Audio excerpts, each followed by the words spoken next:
I'm Meredith, and what I'm going to talk about today is very important to me as a future teacher, but also important to the future of our country, which is the recently proposed cuts to the federal education budget. Now, the proposal was made public in October, and it's pretty disturbing. It calls for a 13.5% cut to education.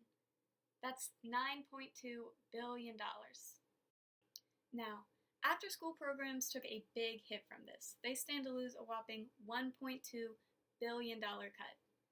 That's huge. That's a huge portion of their funding, and a lot of schools stand to have no after-school program at all after this cut, especially in low-income areas where their only other source of funding is local income taxes.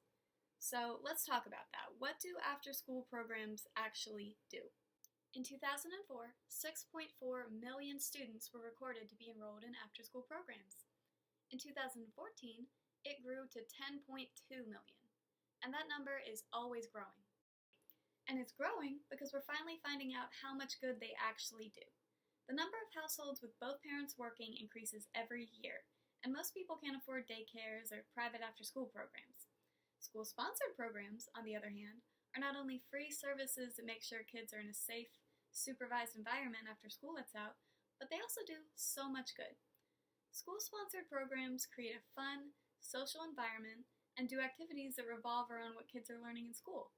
This not only helps kids catch up with anything they might be behind in, but it also gives them a boost in that subject, especially in programs that focus on one subject in particular. Science, reading, and arts are the most common.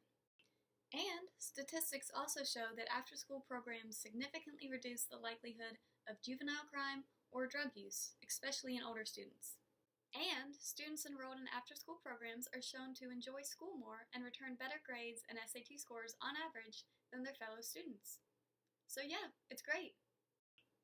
So I think most people would agree that this is a really important issue. But what can we do? Well, I'll tell you.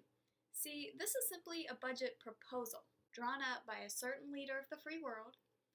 After it's proposed, the House Committee on the Budget and the Senate Committee on the Budget each write and vote on their own budget resolutions. After the House and the Senate pass their budget resolutions, some members of each come together and agree on one final budget. Then, the bill is sent to the White House, where the president can either sign or veto it. But once agreed upon, it usually isn't vetoed. And then you have your budget for the fiscal year.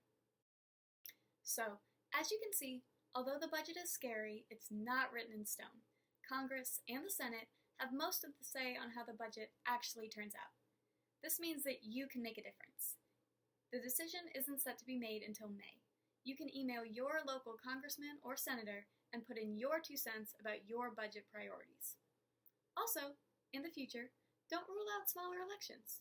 Congressional elections run every 2 years, Senate elections every 6 years. The Senate and the House have a much bigger impact than they're given credit for. So remember to vote, and when you do, keep education in mind, because it's the key to our future.